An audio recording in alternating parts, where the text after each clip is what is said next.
Welcome to the Mental Advantage Podcast. Whether you're an athlete trying to perform at your best when it counts the most, a coach or business leader trying to get more out of your team, or someone looking for more personal growth, this is the place for you. This podcast is your map to guide you to the right mindset, systems, and strategies you need to become the best version of yourself. And now, here's John Cullen and Brandon Allen.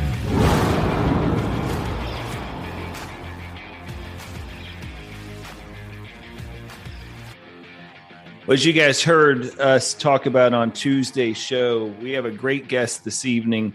Scott Foxhall is not only a friend of ours, but he's a former teammate of ours. Brandon and I is at the College of Charleston. Scott actually is starting his 26th season in college baseball. It's hard to believe. And when I say that, it ages Brandon and I tremendously, because that means, you know, if he's starting his 26th, it shows you where we are.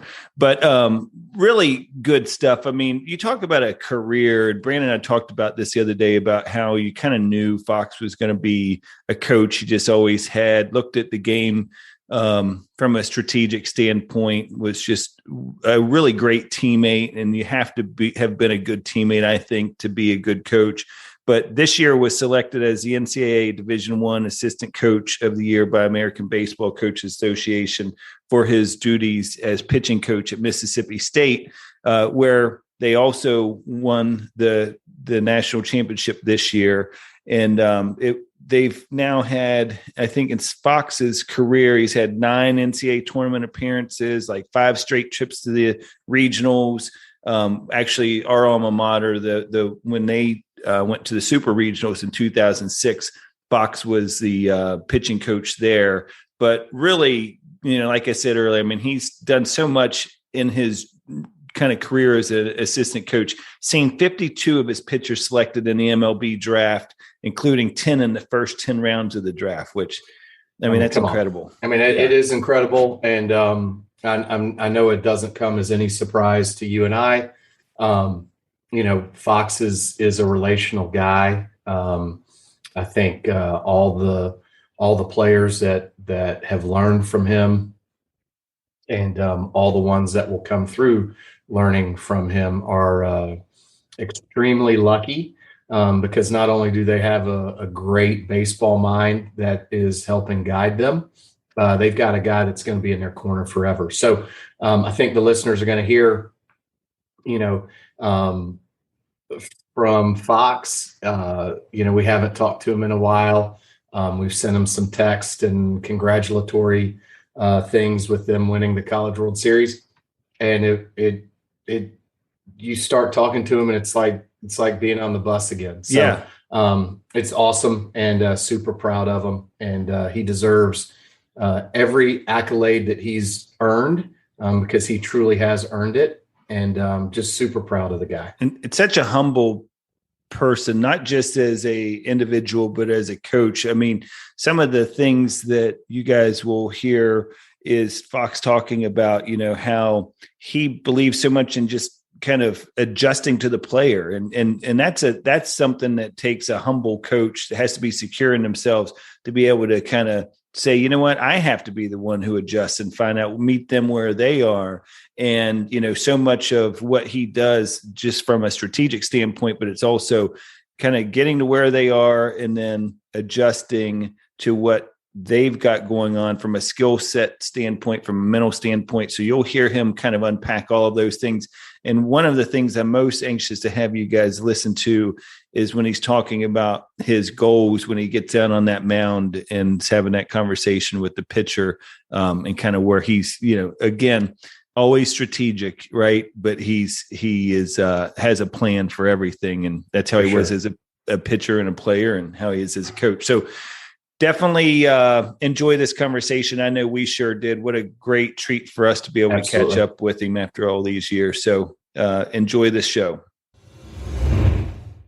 Well, Brandon, Man, oh man. I mean, you talk about a show that's a long time coming, and we can't thank this next guest enough for joining us, because I know his schedule is really, really, really busy. And it probably got a lot busier after this past summer when they won the whole thing. So we're talking, of course, of our great friend and former teammate, Scott Foxhall, who's the pitching coach at Mississippi State, who just sealed the whole deal this past summer. I mean, they did that last dog pile onto the field out there in Omaha.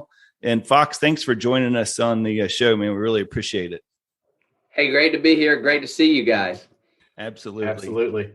So Fox, what's it like now in Stark Vegas after bringing the first national title in the history of the school, right? It was, yes. I mean, that's amazing. So how have things changed, or is it kind of back to business as usual? Well, we started fall ball about a week ago, so our sense of normalcy's back a little bit. That recenters you when you get a new group in here and are trying to work with them towards that same goal. But I will tell you that after we won, it was very humbling experience, just to know that our team made so many people happy. Like you said, it was the first national championship that Mississippi State ever won, and it's this very storied tradition, especially in baseball. For sure. So very passionate fan base, and they'd been waiting a long time for it. So they let it all hang out, so to speak, when we won. So it was a big party in Omaha, and then we got back. We had a big parade, and like I said, just very humbling experience knowing that the team that we had last year made so many people happy throughout our state, the alumni base, the city. Just so many people came out and supported us, and they continue to celebrate here, even though we've kind of turned the page and are trying to work with a new group. Yeah, no, that's awesome. And so this is your 25th season in college baseball, or I guess you're kind of technically starting your 26th season now, right? One of the things I wanted to ask you is you're out there in Omaha. I know you're still, as any good coach is doing, is like, hey, let's final out. Let's pitch the pitch till the final out. But tell me, what were some of the thoughts that were going through your head there as you guys were starting to put a closure on that thing? Well, we had a unique game in the fact that it was kind of secure for a while. We ended up winning 9-0, and we scored and really put it out of reach, so to speak, maybe in the 7th inning. So you have a little bit more time to be with your thoughts in the dugout, because it's not a pressure cooker like it can be sometimes. But I will tell you that it was a little strange for me because of that. And there's definitely some reflection. When we made the final out and we were national champions, it wasn't what I thought. Like I thought, man, that's the pinnacle, man. This is why we do it. Yeah. And it ended up being, in my thoughts, it was very clear when the last out was made. My thoughts were almost the exact opposite. Man, this is cool. This is neat. Yes, it's unbelievable. But it really, in my mind, formed a strong thought form that this is not why I do this. This is not why I did it. Like it's crystal clear. This is not the main reason why I do it. You do it for all the relationships. You do it for the process. I know that's a big word in coaching these days, but it's so true. You do it for, I probably do a little bit to try to stay young as possible for as long as possible. But really it's about the relationships. It's about coming on here with you guys, and we haven't seen each other or, talked to each other that much recently. But as soon as we come on, all the memories start flowing back, and we can talk to each other like we are friends and are together every day. Yeah, no, it's a really cool thing. And, you spoke, Fox, on a podcast that I was listening to, an ABCA podcast about, kind of, I think you referred to it as like chill bump moments. And as a coach, how many times you kind of experience those through your players? Because like you said, I mean, so much of coaching, I think, is just that idea of like, getting to watch others be successful and knowing how hard they worked at it. And that's really that reward you get all the time. One of my chill bump moments, and every time I see this picture, I just smile and smile and smile, is the picture of you. And I think must have been right after the game. It's Laura and Cade and Kennedy. And you got this smile on your face, man. And every time I see this picture, I just light up, because that's what it's about too, right? It's just that everybody who's been there supporting you through the whole thing, and you're gone some with road trips, whatever the case would be, but that had to be a really special moment. And the fact that somebody captured it's just awesome. Yeah, that is a really neat picture. And we all know the sacrifices that families make for coaches. And mine is certainly has made their fair share of sacrifices. So to be able to be with them right after and celebrate that moment with them, again, it's humbling. It's very humbling to know that you make that your kids are so happy for you, that all your family, my brothers were there too. They're happy. So it is a chill bump moment when you know that you've made a lot of people happy, and that was a pretty neat moment for myself. That's for sure. That's fantastic. So take the listeners back, because Brandon and I have a little bit of an exposure to you that others probably don't, that are listening. But what was it that got you into coaching? What was the kind of pivot point? Did you have anything that, as we were coming through there, you were like, I could see myself doing this for a while? Well, I always enjoyed the strategy of the game, and I enjoyed how baseball mimics life, and just, I know this is a cliche, but to say you have a love affair with the game, like I always felt like I did with baseball. And it's just, it was a situation where I was going to school. My major was education. So I thought I wanted to teach and coach, and, like so many things in life, it's about timing. And the timing worked out that when I finished playing, a position opened up on Coach Civitary's staff, and he needed a coach. And back in those days at the College of Charleston, the salary was Ralph took you to lunch every day. That's basically what the salary was. And how much Ryan's can you eat, right? Well, he was going to have trouble, as his candidate pool for that job was very, very shallow. And so it just worked out that I was there, and he asked me if I wanted to do that. And, I was fortunate to step in, and I coached the year after I played. I was a coach, which has its own set of challenges, but it was certainly, once I jumped in and had that opportunity, I realized, oh man, like this is a real career, and I could, I can do this, and I want to do this, and I try to follow your. I had some great advice from my dad always. He said, hey, do what you love. And then, if you're good at it, then it'll take care of, the other stuff will take care of itself. You're going to struggle at first. And like I said, there was no salary. And I remember the first few years of being a coach at College of Charleston. And, I was in charge of the scholarships, and I would look at the scholarships and go, well, that guy makes more money than me. Oh, the first baseman guy makes more money than me. That center fielder, So it was a lot of oodles and noodles, and a lot of sacrifices early. But when you're young, you can make those sacrifices if you're doing what you want to do. And I was loving what I was doing, and that's kind of how I jumped into it. Yeah. Are there things that still kind of, what was maybe the thing that surprised you the most about when you got into it, that you thought, well, I kind of knew there'd be some of this, but I didn't know there'd be as much of it? I think that the toughest thing for me was that when you're coaching, and I was with the pitchers, obviously, because that's what I did.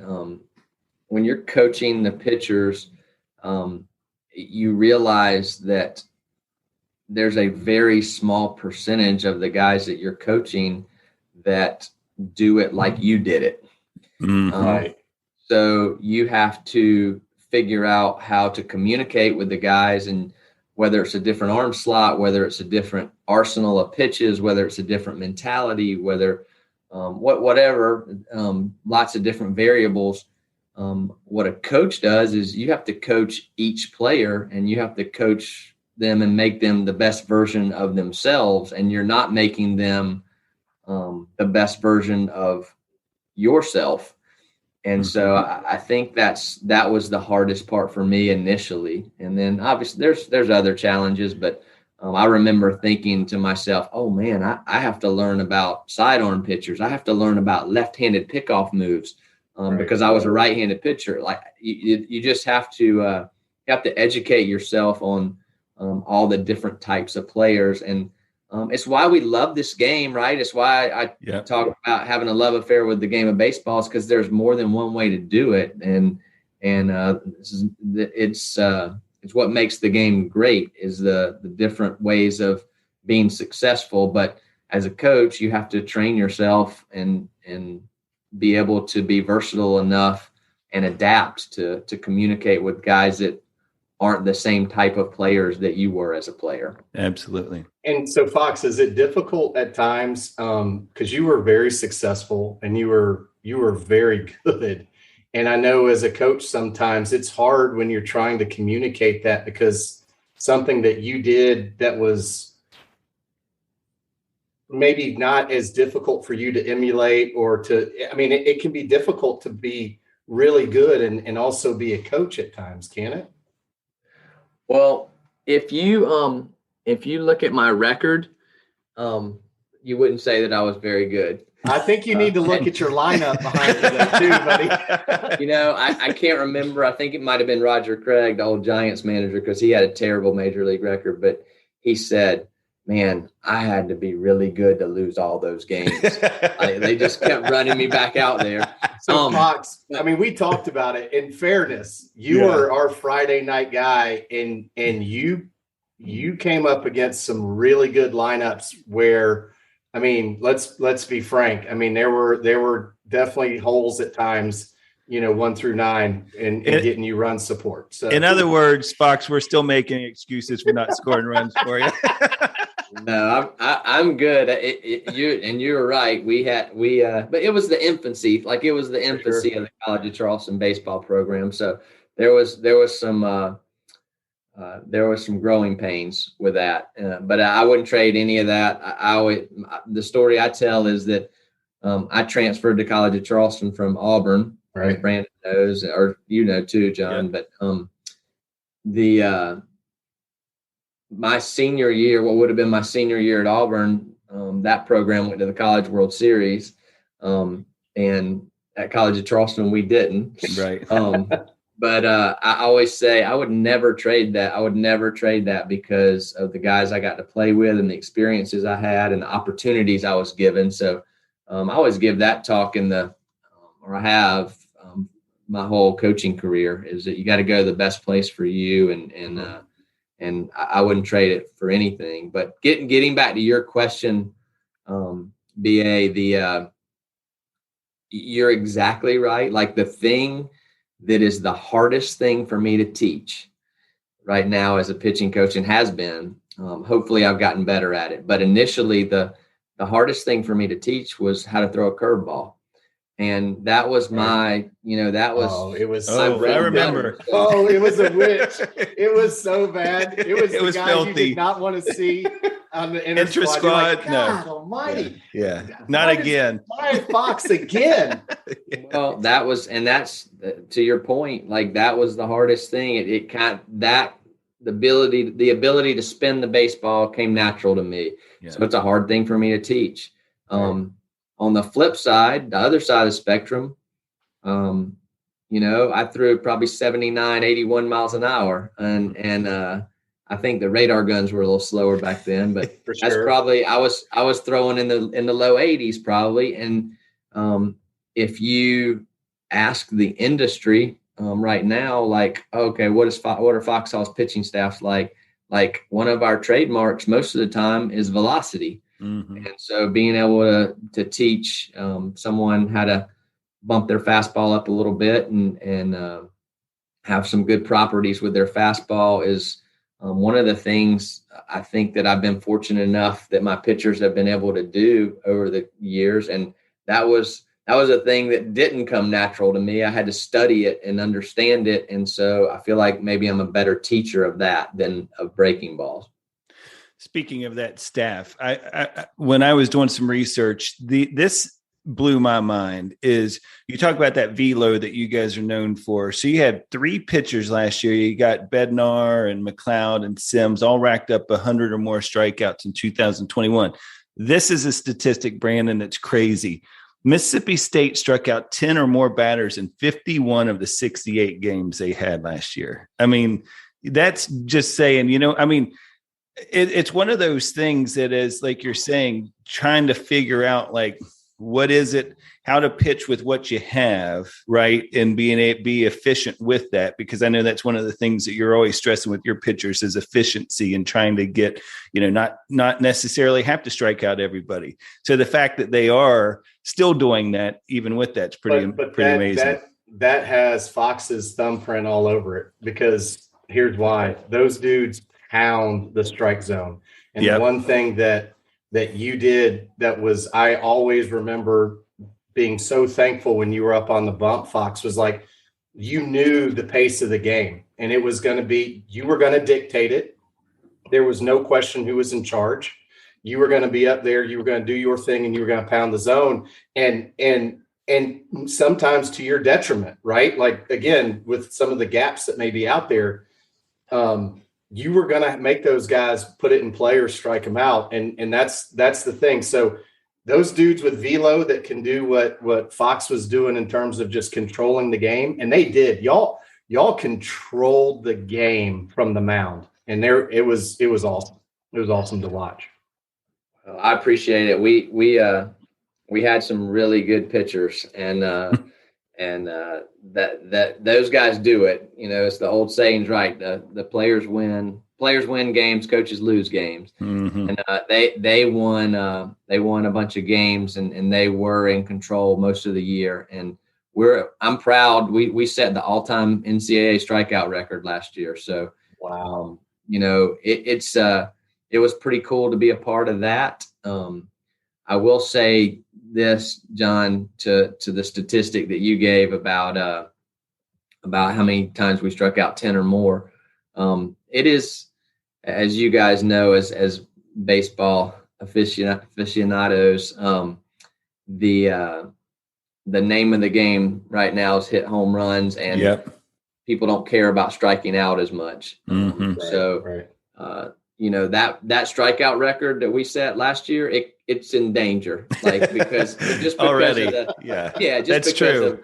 Launch angles and everything else, yeah, right. Just because the way the game is right now, like it's, I think the batters are going to continue to strike out, just because of the mentality of what hitting the mentality of hitting these days. Yeah.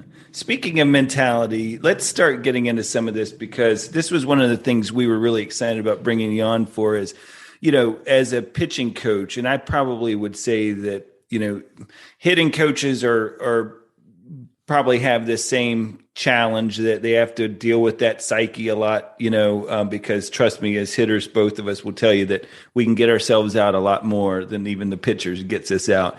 But you mentioned on that, I heard you mention in an interview before, you were talking about one of the things you really love to find out as a coach, and you've already kind of referenced this a little bit, is what makes the player tick. What is it that's so unique to them? Because everybody does do it differently. Is that something that you have just observed over time? Like when you get a player comes in, maybe it's a freshman comes in, as you all start fall ball, you just kind of observe some of the way that they go about their business? Or is that something you kind of intentionally make a concerted effort to maybe ask them some questions about, things, put them in certain situations to find out how they're going to react and respond? Well, we're fortunate enough at this level that it really starts in the recruiting process. So a lot of the questions that we're asking their former coaches, the high school coaches, the travel ball coaches, are about their makeup questions, not so much baseball questions. They're, we ask about what you just said, how they handle certain situations, how they handle umpires, how they handle teammates, how they handle being coached. And so we're very fortunate that we can kind of handpick the types of mentalities that we're getting.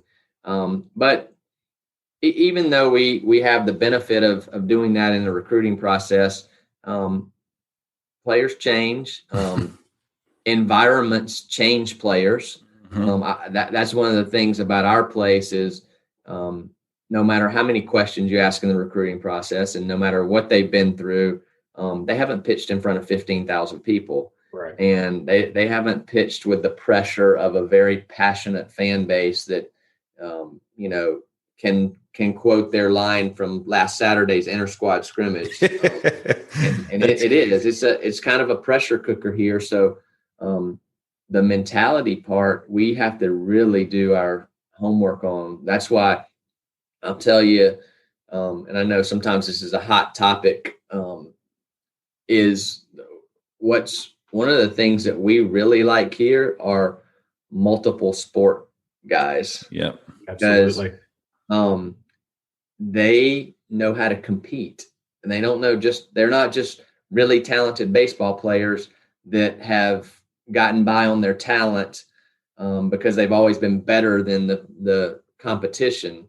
Because when they get here, they're not going to out-talent everybody in our league. And so the guys that might play basketball or football or whatever other sport, they've learned how to win and learned how to compete with different skills and with different strategies. And those are the guys that usually thrive in our program because the compete piece really is maybe bigger than the talent piece. So for us, because the talent's going to be, we're going to have talent. Like they're not going to be here if they're not talented, but we have to make sure they have the compete piece in combination with the talent piece.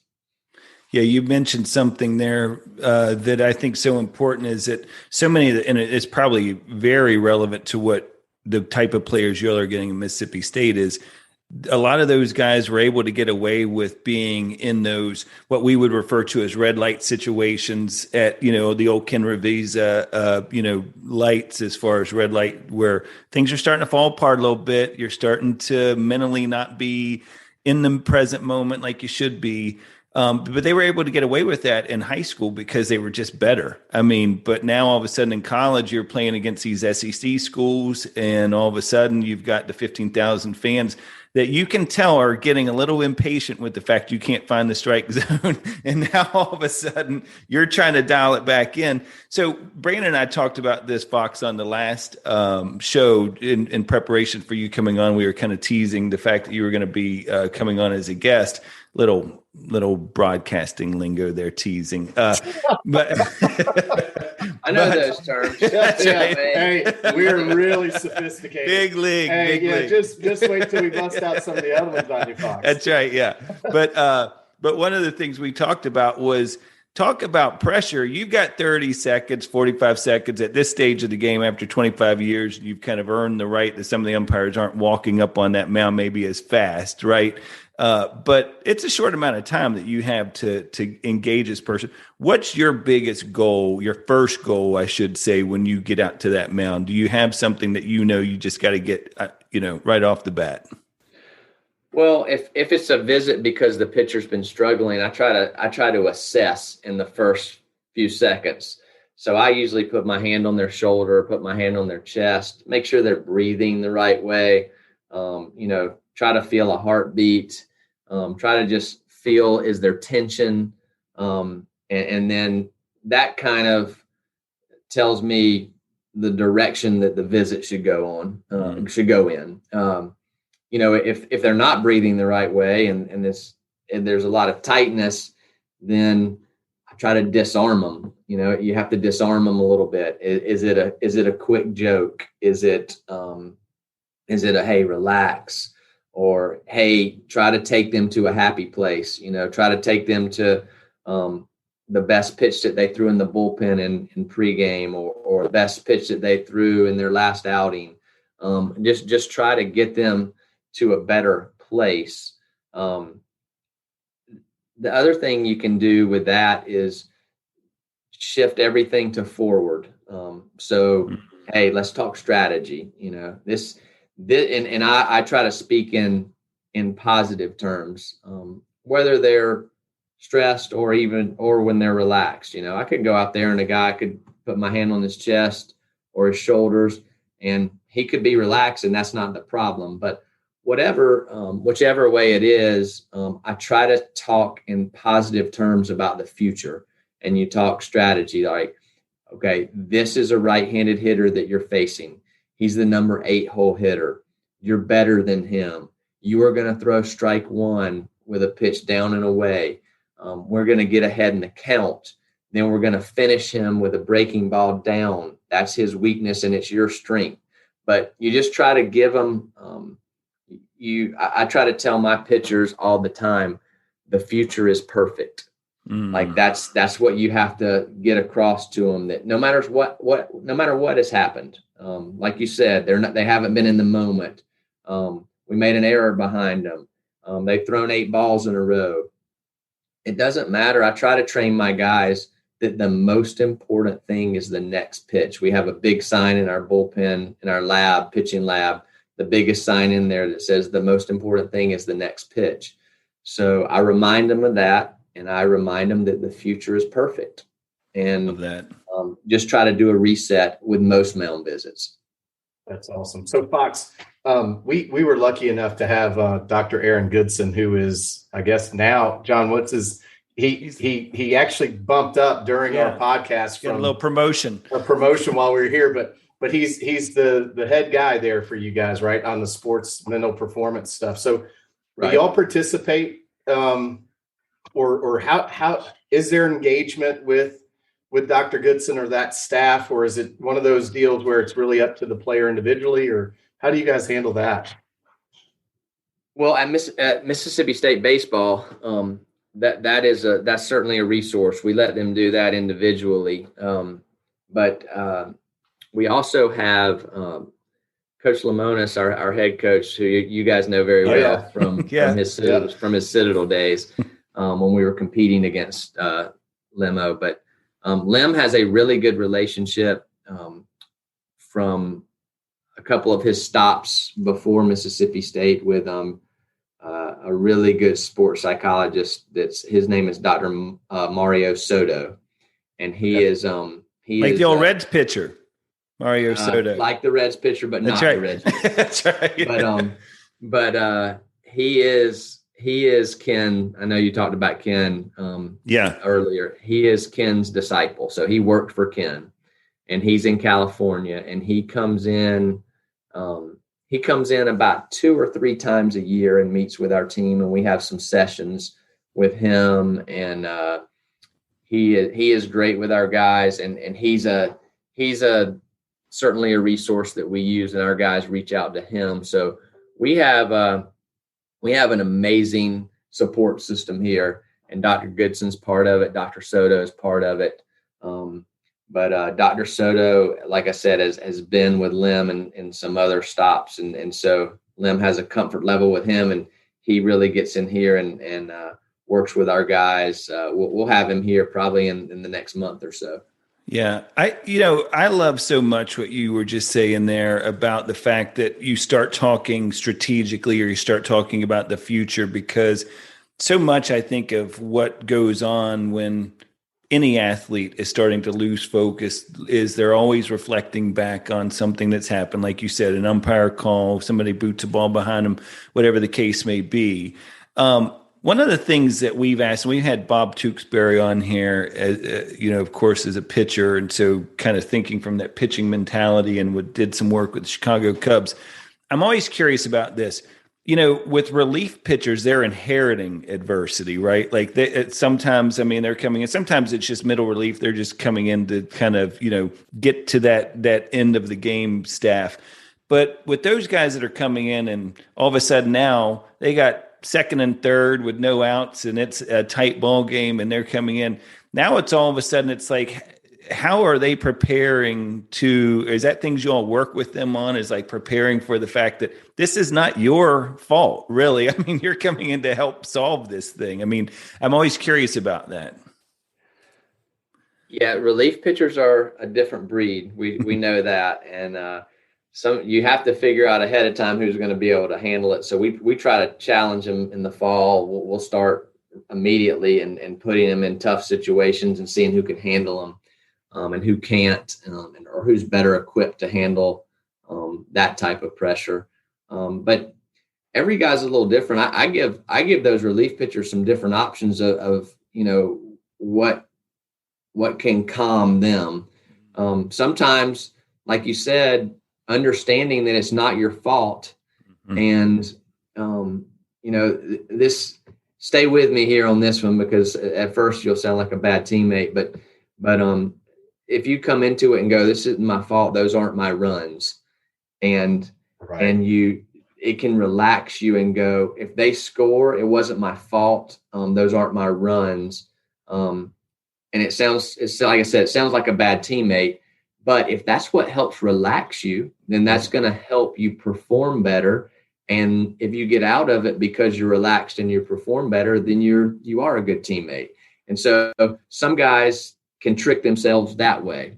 And then you have the other guys on the other end of the spectrum that go in and go, man, I'm not giving up those runs. Like that's my guy. Like that's my guy that I'm in the foxhole with. Yeah. That's my guy that, I'm going to make sure his runs don't score. And they're able to psych themselves up and perform with that kind of energy and those kind of thoughts. So it goes back to what you were saying before, JC, that you just have to know your guys and you have to give them the right ammunition and the right, when I say ammunition, the right self-talk. Mm-hmm. We talk about self-talk a lot when we're talking about performing. And whatever self-talk works for you, if it's I don't care because those are my runs, that relaxes you and you perform, or it's, man, I'm not giving up those runs at any cost because that's my main man that I'm coming in for, and I'm going to save this game for him. Then sometimes that's the right self-talk. So It just depends on the guy. No, that makes sense, because it goes back to what you were saying earlier about the different personalities, is that's not going to happen on my watch. Mentality might work for that person who's got that, like, I don't care what it is, that ultra competitive, mental state where they're just going to go out there and they'll be a bulldog about it. So it's really, I think, a really interesting thing. I know, we talk a lot about on this show culture. We've had some baseball coaches on here recently talking about, there's kind of guiding principles. You mentioned some of the signs you all have up at Mississippi State. Are there certain things that you guys kind of on a consistent basis have already started to implement after year two as it relates to, kind of philosophies or principles? I mean, what are some of those things that you talk about on a daily basis? As in most programs, the head coach is responsible for culture. And Lim is a great leader, and he has a really good plan for developing our culture. One of the things he does daily is he reads to them out of a book. Usually it's a motivational book. he doesn't sit there and have story time and read out of it, right. But he has a quote up. He has a quote up on the board every practice, and we talk about that quote. Right now, our book is "Help the Helper," and it's got some really good examples from team sports. I think the last couple practices have been about the All Blacks. The All Blacks are the rugby team and or the football team, whatever you say. I guess it's rugby. And just the culture of the All Blacks, and one of the sayings for them is to sweep the shed, which means, hey, you take care of everything from A to Z in your program. It's not just about the practice drills. It's not just about performing in between the lines. It's about cleaning up the shed afterwards. It's about making sure the dugout's spotless. It's about making sure your locker room's good. And the attention to detail when you have the motto of sweep the shed builds a really good culture and helps the guys play for one another, helps hold them accountable. And it just snowballs into the chance to have a great team every year. Yeah, no, it's I believe that book about the All Blacks is Legacy, and I might be mistaken on that, but I believe that is. Brandon and I actually tried to get the author on this show. We were in kind of some discussions about that. So that's more to come on that maybe in the future. That may be a blooper reel show. Yeah, that's right. Yeah. So, that one and Coach Cibiteri, if you have him on. That's right. We did. Oh, we did. Check out that episode, Fox. You will. Okay. That's on your flight tomorrow night. That's it's your assignment is to listen to that show. Don't listen to it with the kids in the car. No, because he did not self censor himself as you would have expected. Speaking of Sibs, I know you've had such a great relationship with a lot of the coaches you work for, whether it's Coach, whether it was JP, John Pulowski, whether it was Elliot Avent at NC State. And by the way, and I know, again, going back to Omaha, you were dialed into what you guys had going on, but I felt for you out there because that had to have been just a hard thing to sit there and watch unfold out there, with Coach Avent and some of those guys that you coached, Yeah, it was very emotional for me. And, it was, the emotion was joy at first. Right. And when we were both there and we were in opposite brackets, I couldn't have drawn that up any better because right. We were talking to each other, man, if we both do take care of business, then we'll meet each other in the championship. And what's better than that? And we had kind of decided if that happens, it doesn't matter who wins. We're going to be happy for the other one. And so initially it was joy, and then it turned into dread. Yeah. Like, oh gosh, what's getting ready to happen? And then it turned into the worst possible emotion and just the empty feeling that those guys were, the coaches, the players were denied an opportunity to compete. And one really neat thing we did last weekend here at Mississippi State, we played Mississippi State football, played North Carolina State football here last weekend at home. And we flew Elliot in here. And, oh, wow. And during a timeout, we congratulated him for last year and the World Series. And then we had 3 of our guys that played for Elliot on Team USA last summer. And so they honored them. They honored them on the field, and our fan base is just so baseball crazy and passionate. They went crazy. I think it was the loudest the stadium got all last weekend, including the football game and any of the action in the football game. So it was kind of cool. Yeah. Well, you guys are going to get that reception a lot now that, as Brandon pointed out, with that first national championship. So I want to continue this thought around coaches that you've worked with, because, and I know this isn't necessarily, well, Link is one of the coaches you've worked with, but you've also developed some good friendships along the way, many, of course, with the coaches, but some of the more, the ones I know you're close with is Carl Kuhn, who was at University of Virginia as a pitching coach, and now, of course, is a head coach at Radford, and then Link Jarrett. I'm curious, what influences have they had on your coaching as you've kind of got a chance to get to know them and seen how they go about their everyday job? Well, really for both of them, they've had a bigger influence on me outside of baseball probably than inside of baseball. They're both two incredible human beings and great fathers and great husbands and really good leaders. And we kind of got to know. I worked with Link, so that's how we became so close at Auburn. We worked together for 4 years, I believe. Carl's a little bit different. We never worked together, but he was at Charleston Southern when we were there. Yeah, when we were all at college at Charleston.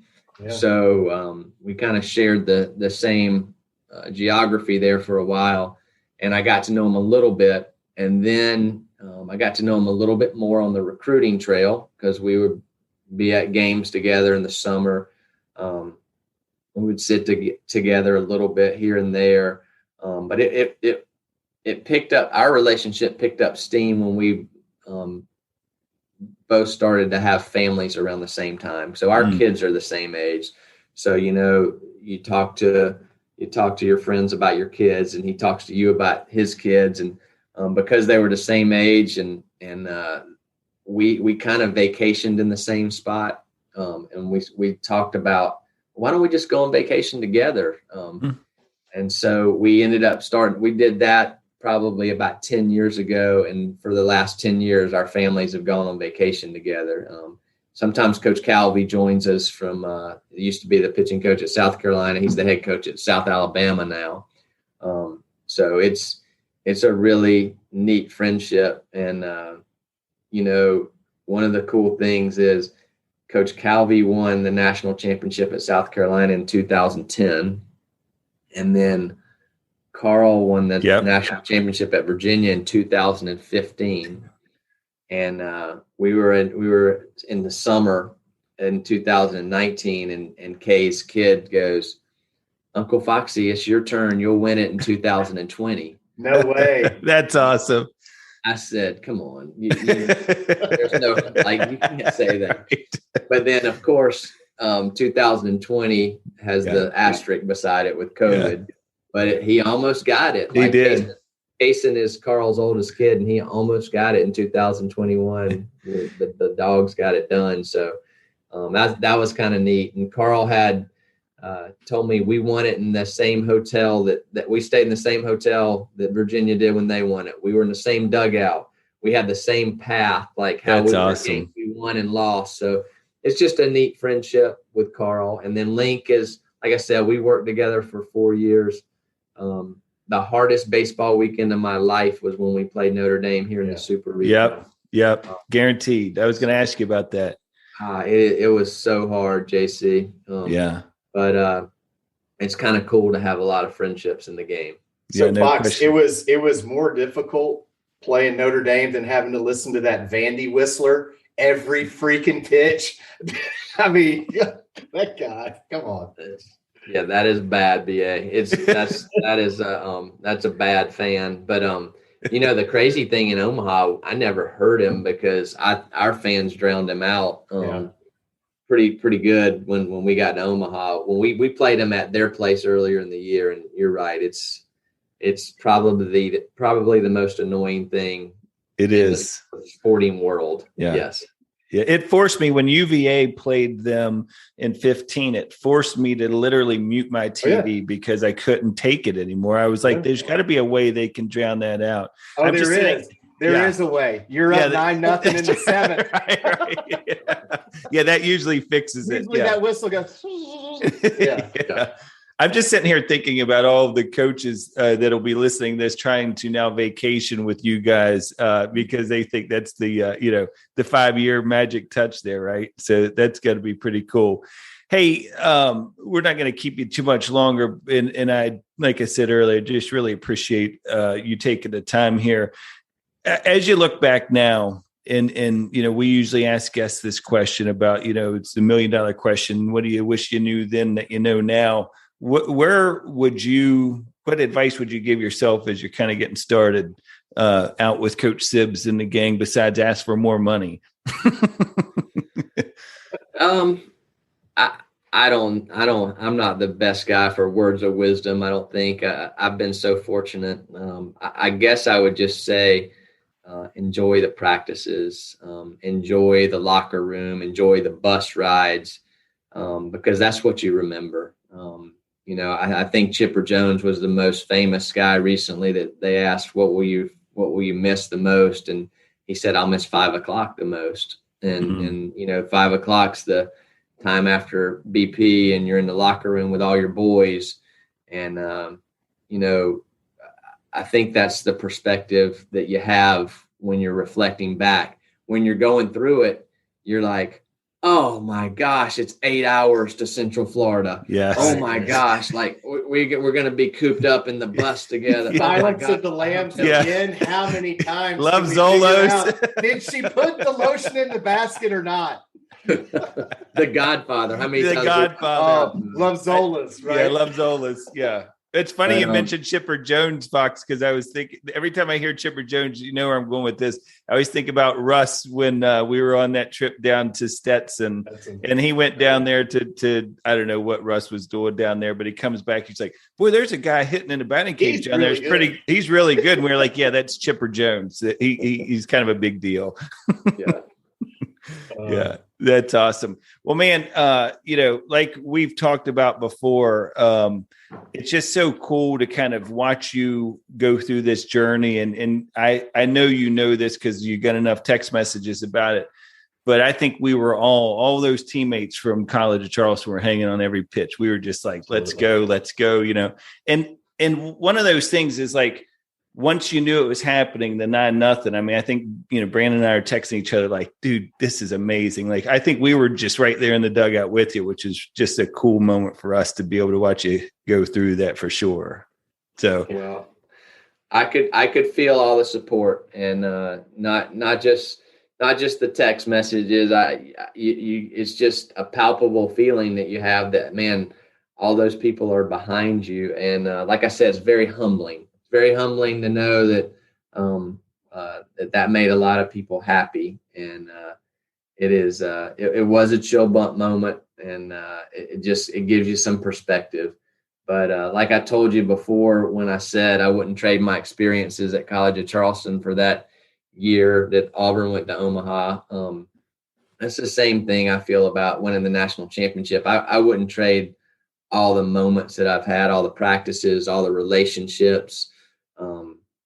Down the years, through the years, I wouldn't trade that for a national championship. If you put them on the scale, the national championship, the relationships are gonna be way more.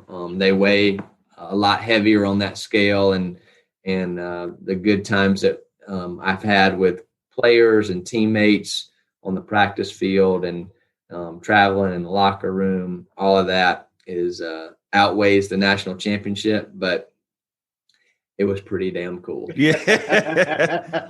Well, you're an easy one to root for, Fox. And I mean, I tell you, we're so proud of you and everything you're doing, and can't thank you enough for joining us tonight. We'll definitely have to get you back. And we'll get you. Great to see you guys. Can we do a COUGARS cheer real quick? I don't know how to close it out. Oh, I think we could probably have plenty of those bus stories. I will say this, one of my favorite stories, and I don't think we've told this story on the show yet, is when we were coming back from Florida International, and you all got the radar gun out and we're doing some of the cars that were coming by with like the radar detectors. And it was just you talk about those stories and those moments. Those are the things that, Brandon and I talk about this all the time, and you just nailed it, was wins and losses, like those things. There's some games you'll remember, some games that you don't. But man, you remember, it seems like all of those, like the 4-day rain delay we had at Central Florida that year where we were stuck in the hotel forever. All that stuff it's just great. Well, I think Fox, it's what makes what's giving you that longevity, right? I mean, is to hear what you've just described. And we've mentioned it before, as a coach, the players need to know you care before they care how much you know. And to hear how you've described what you've described, there's no questioning why you've been as successful as you have been. And it's awesome, buddy. And I'm super, super happy for you and proud of you, and just really appreciate you being on. Thank you guys for having me. This has been fun. Absolutely. Awesome. We'll catch up. Sounds good. All right, guys. All right. See you, Fox. Want to provide feedback or stay up to date with the show? Visit our Instagram page at Mental Advantage Podcast, or you can send us an email at podcast@mentaladvantage.net. To have John Cullen work with you or your team, please write to him at john.cullen@mentaladvantage.net. Thanks for listening to today's episode.